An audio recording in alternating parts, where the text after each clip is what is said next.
Surat Hazira August 16, 2024 AMNS international school દ્વારા learning કન્ફ્લુઅન્સ પ્રદર્શનનું આયોજન કરવામાં આવ્યું હતું, જેમાં બહુવિધ શિક્ષણની પરિવર્તનશીલ શક્તિ ઉજવણી કરવામાં આવી હતી.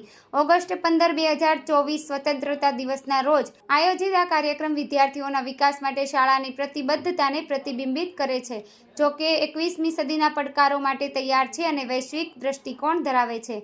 લર્નિંગ કન્ફ્લુઅન્સ કાર્યક્રમે વિદ્યાર્થીઓને વૈશ્વિક અને સ્થાનિક પરિપ્રેક્ષકોના સમૃદ્ધ મિશ્રણને પ્રતિબિંબિત કરતા મલ્ટિપલ પ્રોજેક્ટ દ્વારા તેમની બૌદ્ધિક જિજ્ઞાસા અને સર્જનાત્મકતા દર્શાવવા માટે એક યુનિક પ્લેટફોર્મ પૂરું પાડ્યું હતું. ધોરણ 11 અને 12ના વિદ્યાર્થીઓએ વિવિધ વિષયોથી જ્ઞાનને મિશ્રણ કરીને અનેક પ્રોજેક્ટ્સ પર કામ કર્યું હતું. તેમણે સાંસ્કૃતિક અર્થશાસ્ત્ર, જે સંસ્કૃતિના આર્થિક સિસ્ટમો પર પડતા પ્રભાવનું અન્વેષણ કરે છે, મહિલા ઉદ્યોગપતિઓ, જે સ્ત્રીઓ નેતાઓની નવીનતા દર્શાવે છે, અને મેગા કિચન, જે મોટા પાયે ખોરાકના ઉત્પાદનથી લઈને લોજિસ્ટિક્સના અને અર્થશાસ્ત્રનો અભ્યાસ કરે છે, જેવા વિવિધ પ્રોજેક્ટ્સનો સમાવેશ થયો હતો. અન્ય મહત્વપૂર્ણ પ્રોજેક્ટ્સની યાદીમાં રૂપિયો એ ગ્લોબલ કરન્સી, BRICS અર્થશાસ્ત્ર, ભારતની સફળતાની કહાની, મૂન લાઇટિંગ, તણાવ અને પેરેન્ટ ચાઇલ્ડ સંબંધ, રોબોટ મોડલ વગેરે સમાવિષ્ટ છે.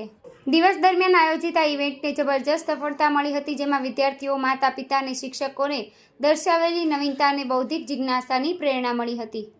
मैं सुनीता मट्टू हूँ। मैं प्रिंसिपल AMNS इंटरनेशनल स्कूल की हूँ। स्कूल में इवेंट है, किस तरह का ये कार्यक्रम? ये इवेंट हमारा लर्निंग फेस्ट है। मल्टीडिसिप्लिनरी प्रोजेक्ट्स रखते हैं।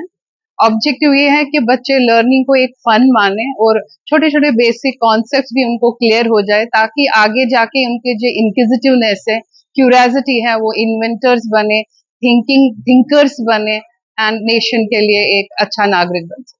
कितने बालकों ने पार्टिसिपेट किया है? हमारा 100% पार्टिसिपेशन है।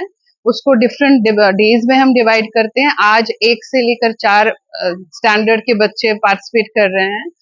5th एंड 12th का ऑलरेडी हो चुका है और अगली बार में KG से लेकर KG और प्राइमरी बच्चे भी पार्टिसिपेट करेंगे। किस तरह का ये स्कूल का कार्यक्रम है? ये हर साल हमारा ऑब्जेक्टिव होता है कि ये पूरा KG से लेकर 12th तक वो एक लर्निंग को सेलिब्रेट कर सके, लर्निंग को फन माने और जिज्ञासा जो भी है उनको, तभी वो जाके अच्छा आगे सोच सके।